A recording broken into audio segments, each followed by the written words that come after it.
بسم اللہ الرحمن الرحیم نحمده ونصلی علی رسولہ الکریم اما بعد، قربانی کے حوالے سے دو باتیں عرض کرنی ہیں۔ نمبر ایک، قربانی کے فضائل۔ نمبر دو، ذو الحجہ کے اعمال۔ قربانی کے فضائل میں اگر غور کیا جائے تو بڑا اعزاز یہ بھی ہے کہ سب سے پہلے قربانی حضرت آدم علیہ السلام کے دو بیٹوں نے کی۔ حابیل نے مینڈا اللہ کے راستے میں قربان کیا،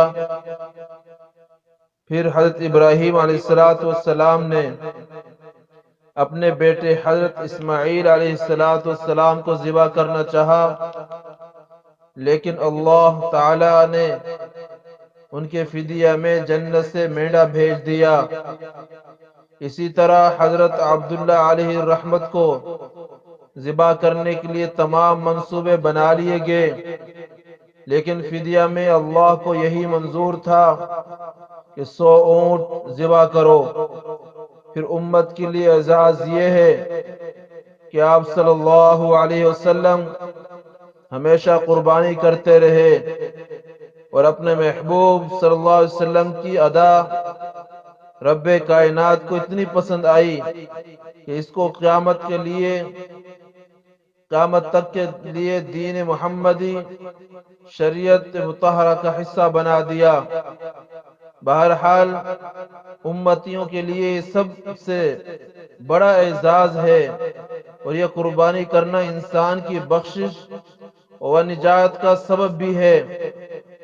چنانچہ حضرت زید بن ارقم رضی اللہ تعالیٰ عنہ سے روایت ہے کہ آپ صلی اللہ علیہ وسلم نے عرض کیا، یہ قربانی کیا ہے، ان کی حقیقت و تاریخ کیا ہے؟ تو آپ صلی اللہ علیہ وسلم نے فرمایا، حضرت ابراہیم علیہ السلام کی مبارک سنت ہے، یعنی پہلے ان کو اللہ تعالی کی طرف اس کا حکم دیا گیا تھا، اور یہ ان کی سنت ہے۔ ان صحابہ اکرام رضی اللہ عنہ نے عرض کیا، اے اللہ کے رسول صلی اللہ علیہ وسلم، پھر ہمارے لیے ان قربانیوں میں کیا اجر ہے؟ تو آپ صلی اللہ علیہ وسلم نے ارشاد فرمایا، قربانی کے جانور کے ہر بال کے بدلہ ایک ایک نیکی۔ انہوں نے عرض کیا کہ اے اللہ کے رسول صلی اللہ علیہ وسلم، کیا اون کا بھی یہی حساب ہے؟ اس سوال سے ان کی غرض یہ تھی کہ بھیڑ، دمبا، مینڈا، اونٹ جیسے جانور جن کی کھال پر گائے، بیل یا بکری کی طرح بال نہیں ہوتے بلکہ اون ہوتی ہے، اور یقیناً ان میں سے ایک ایک جانور کی کھال پر لاکھوں کروڑوں بال ہوتے ہیں، تو کیا ان اون والے جانوروں کی قربانی کا ثواب بھی ہر بال کے بدلہ ایک نیکی کا حساب ملے گا؟ آپ صلی اللہ علیہ وسلم نے فرمایا، ہاں، اون والے جانور کی قربانی کا اجر بھی اسی حساب سے ملے گا کہ ہر بال کے بدلے ایک نیکی ہے۔ تو میرے محترم بھائیوں، غور فرمائیں کہ رب الجلال کا اپنے محبوب لاڈلے پیغمبر صلی اللہ علیہ وسلم کی امت کے مسلمانوں پر کس قدر انعام اور احسان ہے۔ اس سے بڑھ کر ثواب کیا ہوگا کہ ایک قربانی کرنے سے ہزاروں لاکھوں نیکیاں مل جائیں۔ صرف دمبے اور بھیڑ جو چھوٹے جانور ہوتے ہیں، ان کے بدن پر کتنے ہی لاتعداد بال ہوتے ہیں، اگر کوئی شخص صبح سے شام تک گننا چاہے تو گن بھی نہ سکے گا۔ لہذا ہمیں سوچنا چاہیے، اگر ہمارے 5-7 ہزار کے مقابلے میں کتنے بے حساب نیکیاں ہو جائیں، لہذا اس قدر اجر و ثواب کو دیکھ کر خوب بڑھ چڑھ کر قربانی کے اس مبارک عمل میں حصہ لینا چاہیے، کیونکہ پھر اگر یہ مبارک دن ہاتھ سے نکل گئے تو یہ عظیم دولت کہاں نصیب ہوگی۔ ویسے بھی ایک نیکی کا اجر ثواب کم از کم 10 گنا ہے۔ اللہ رب العزت فرماتے ہیں من جاء بالحسنۃ فلہ عشر امثالها، جو ایک نیکی لائے گا اس کو 10 گنا اجر ملے گا۔ دوسری بات، ذو الحجہ کے 4 اعمال نبی کریم صلی اللہ علیہ وسلم سے منقول ہے کہ قربانی کرنے والا آدمی اپنے ناخن اور بال اس وقت تک نہ کاٹے جب تک قربانی نہ کرے۔ اللہ تعالیٰ کے کرم کو متوجہ فرمانے اور ان کی رحمت کا مورد بنانے کے لیے یہ فرما دیا کہ ان حجاج کرام کے ساتھ تھوڑی سی مشابہت اختیار کر لو۔ نمبر 2، 9 ذو الحجہ کا روزہ۔ ماہ ذو الحجہ کے ابتدائی ایام اتنے فضیلت والے ہیں کہ ان ایام میں ایک روزہ ثواب کے اعتبار سے 1 سال کے روزوں کے برابر ہے، اور ایک رات کی عبادت شب قدر کی عبادت کے برابر ہے۔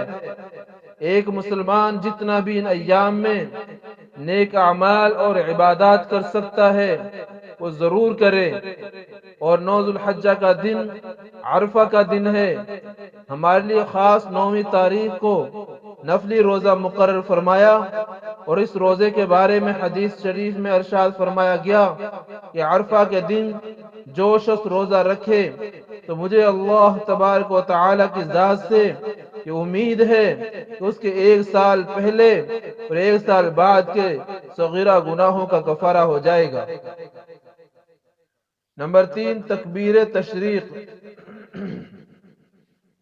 ان ایام میں تیسرا عمل تکبیر تشریق ہے، جو عرفہ کے دن یعنی 9 ذو الحجہ کی نماز فجر سے شروع ہو کر 13 تاریخ کی نماز عصر تک جاری رہتی ہے، اور یہ تکبیر ہر فرض نماز کے بعد 1 مرتبہ پڑھنا واجب قرار دیا گیا ہے۔